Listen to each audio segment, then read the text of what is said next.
Hey everyone, Cody here, and I just wanted to say thank you. You see, while I was gone, this couple of year, whatever it is, I still received a lot of comments on my videos, and sometimes I would even receive an email. And I received an email from a guy that had seen my Pollock style paintings, and he actually was able to not only get into the Pollock style painting, but also use it as a kind of a way for him and his daughter to connect. He got into it, and then he showed his daughter, and she got into it, and they were actually able to bond over those shared experiences. And I also, sometimes read the comments, and of course there's always people with negative comments, but I don't hold it against them. A lot of people are dealing with a lot of things that, they take out on people that aren't the problem, they're just projecting. And I understand it. I learned that very, very firsthand, if you will, working in a call center. We would get a lot of angry calls. I worked in tech support. And I'd get a lot of angry calls from people that, they were upset with the company or the service, or maybe they were upset with something that was completely unrelated to the issue we were having, or they were having with us. And, maybe the issue they were having with us just kind of maybe put them over the top. And so we would get those calls, and I empathize with them. It's a little difficult when someone is sitting there cussing you out, for 10 minutes. But, it helped me to understand that a lot of people are just angry in life, and they don't have proper outlets for that. So when I read the comments of people who have left, some of the comments they've left on my videos, a lot of it I think is just misguided. Now some of it is, honestly, it's valid. Maybe they critique my techniques, or they critique one of my informational videos or instructional videos, and say, no, you shouldn't do this, or you should do this, or why are you doing it this way? That's understandable. I mean, I never claim to be an expert in any of this, but if you're putting your content out there to be criticized online, then you have to be open to the criticism. You can't just block everybody's comments just because you don't agree with them. It's just that's not free speech. Now I suppose if they were inciting people to violent acts or being very derogatory, that might be a different story. But a lot of people are just, they're upset either because of something I did, but more likely they're upset at, maybe their own life situation that they can't change, and so they project onto others. But the whole point of this video is not to criticize them or to put anyone down. In fact, the point of this video, like I said earlier, was to thank you, and to thank every person that has watched my videos, bought my paintings, followed me on social media, every person that has ever kind of supported me in any kind of way. I just appreciate. When I was still painting, it was, some of those comments were the reason I kept painting. Even though we're all kind of strangers here, I don't think anyone understands the impact that positive comments can have. And it's really sad because we tend to focus on the negative, right? On the negative comments and the negative actions that people exemplify. And the problem with that is that a negative action is 10 times more impactful than a positive one.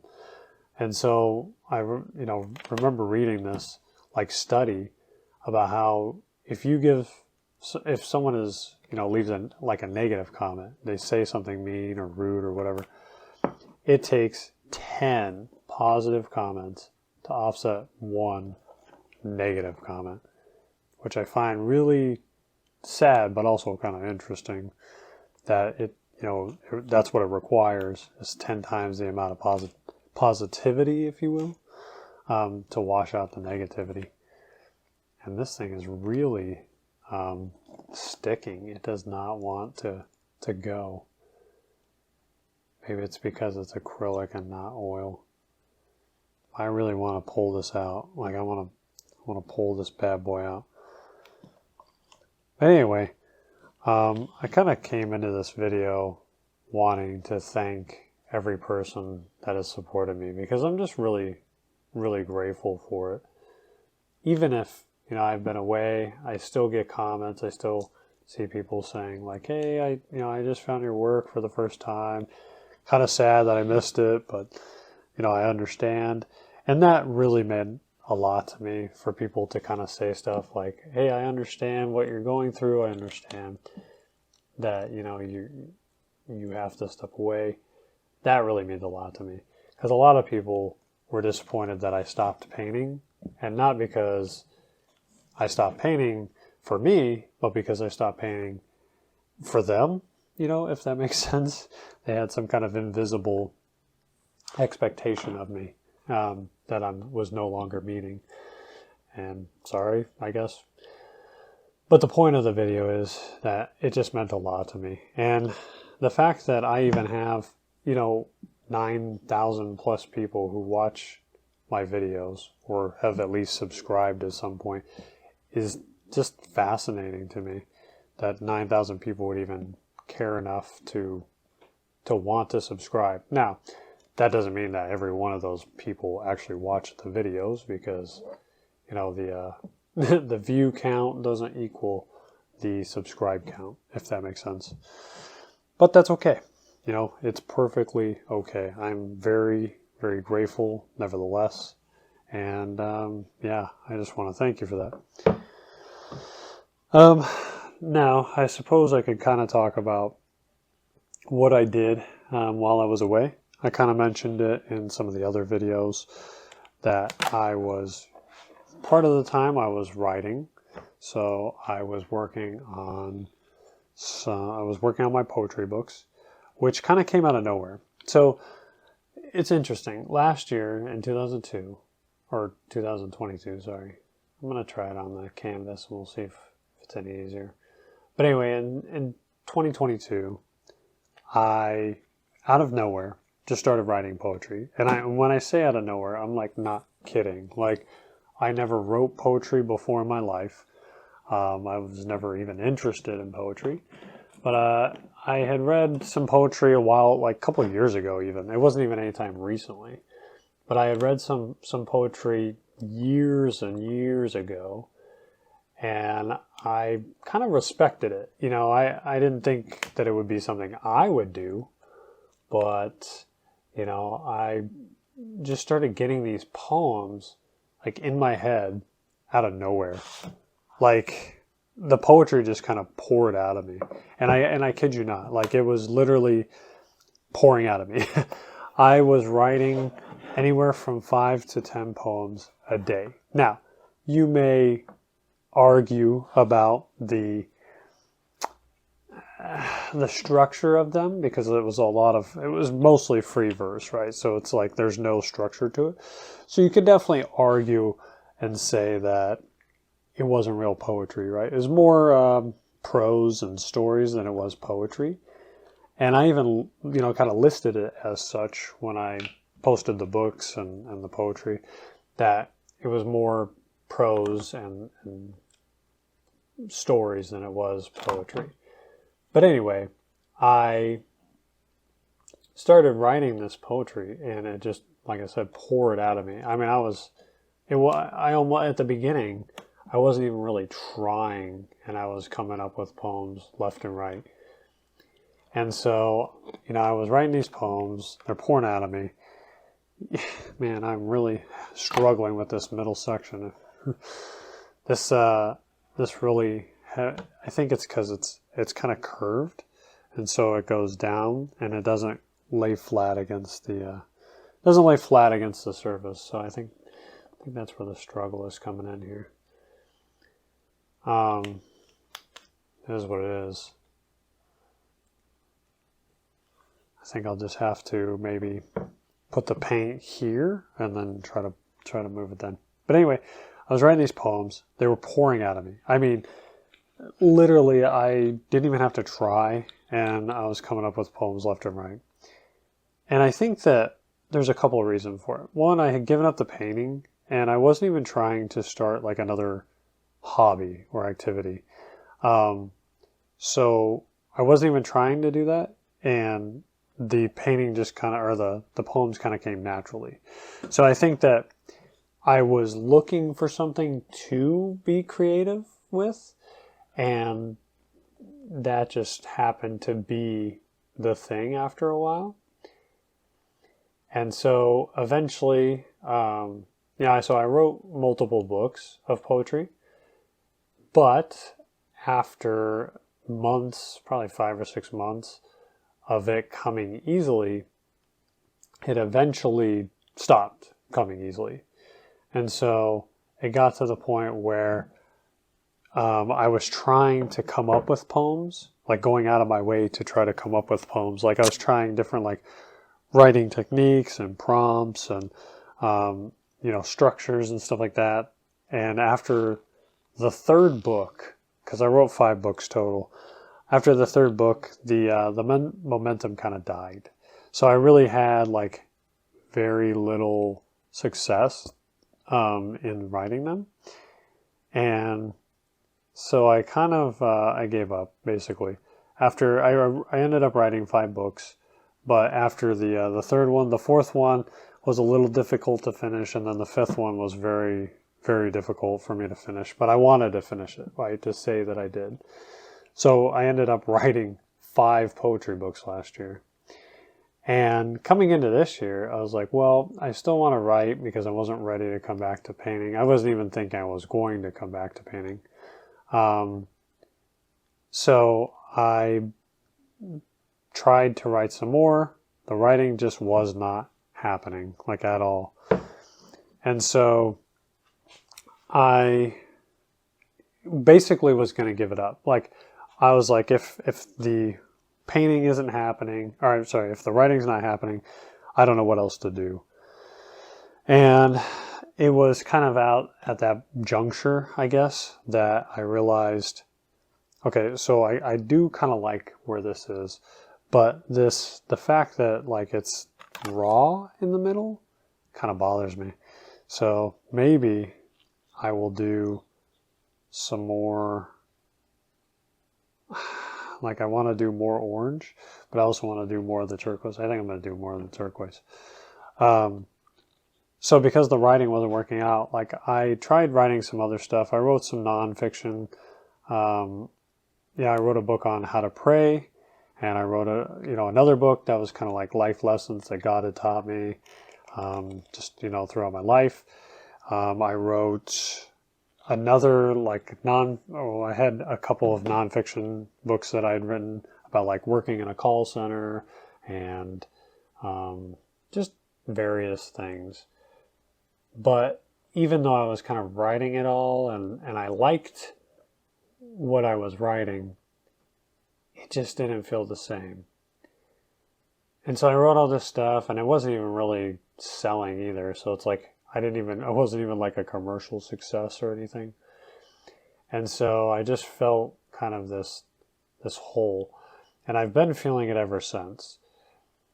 And because of that, I didn't know what to do. I'm going to leave it. I actually like that. That kind of ties in. That top layer ties that in. And I think if I went over it with orange, it may actually destroy it. So I think I'm going to leave it right there, actually. So, I was kind of at a loss. I was like, what do I do? I wasn't writing. The writing wasn't coming to me anymore. And I started like trying to write. I was trying to force myself to write still. And I wasn't happy with it. Then, it's funny because as I was writing those poetry books last year, AI started coming out, and it wasn't big in the middle of the year like it was towards the end. And there was only there was a few AI kind of writing programs, and I was testing it out before ChatGPT was even like launched, right? And I remember using one of the writing programs in the book that I was writing. And I think it was Last Light Before Extinction is the book I was working on. And I used one of those AI writing things to write a poem. And it was sad that it actually wrote like a decent poem. Now, it was only 1 out of like 20 that was like, I just got it all over my hands, so it doesn't even matter. The 1 was good out of like all like 20 that I tried to get it to write. But the one that it wrote actually wasn't terrible. And I think I kind of saw the capacity for that. So, you know, ChatGPT launches, everybody's using that and all these other AI writing softwares. And now it's like this year, it's so commonplace that, it's just kind of like everywhere. And I've tried to use it. I've honestly tried to use it to write books. I'm just going to show you this right here. Because I wanted to see, like, are we to the point, I actually kind of do like this one now. And I'm just going to take off some of the paint here. So I wanted to see, like, if AI was legit. And I tried to use it to write some books just to see how they would turn out, right? But they aren't good. They're readable, I suppose. But the problem with AI is that it's very predictable, and the result it gives you is kind of the same thing over and over again. And it kind of hallucinates, so it kind of goes off, and it does all these things and whatever, right? But all that to say is that I've been trying to get back that magic. I tried to write, and for a while the writing was good, and then it died. And then I tried to kind of get into some of the stuff I've done before with marketing and some other stuff, drawing. It didn't take. And I think ultimately part of me missed this. It missed the painting. It missed creating these paintings and having a visual result of what I've done. And I think I've been missing that, but not wanting to admit that I missed it. People keep asking me, kept saying, are you going to come back to painting? Are you going to start painting again? Painting. And I kept telling them no. I'm like, just leave me alone. I don't want to paint. And here I am. It's October of 2023, and I'm painting again. And as I'm making these paintings, I'm enjoying them. That's like the thing. I actually like this painting too. I've liked all 3 of the ones I've made since I returned. I don't think that they're good per se, and I don't know that they're sellable, but I've enjoyed making them. Because 1, it's the technique that I like to make, but 2, I just think they're cool, and it's fun, and it's enjoyable, and I'm able to come back in the garage and spend some time with you. So ultimately, I'm going to see. I'll see where, I'll pray about it, to be honest. If God would bless this, then I would come back and do it some more. And I don't say that to make this into a big God thing, but in the past, when I was painting, I didn't feel like my painting honored God. And as a Christian, everything that we do should glorify Him. So if I wasn't glorifying Him, then I didn't want to do it anymore. But now my heart is in a different place. And I feel like if I can do this, and it's not about views, it's not about, making other people happy with the techniques that I do. It's not about, anything that isn't just about finding joy in it and presenting it as an offering to God and doing it with a joyful heart and doing it as, kind of a sacrifice of service or, of worship. I think if I can return and it checks all those boxes, then I may come back for good. I don't want to commit and then I don't end up coming back. So it makes me a liar. But I don't want to say that this hasn't been enjoyable to me, coming back out here and making these paintings. So ultimately, I guess we'll see. We'll see if I come back for good. I have enjoyed it, and I think I will make more. I'll probably end up buying some more paint. But as far as the supplies go, I don't know how many more I need right now. I actually enjoy kind of using these different, squeegees and floats and stuff. So. But that's about it. I appreciate you guys watching. I just want to say thank you again for supporting me throughout the years. And, maybe I'll see you in another one. Take care, guys.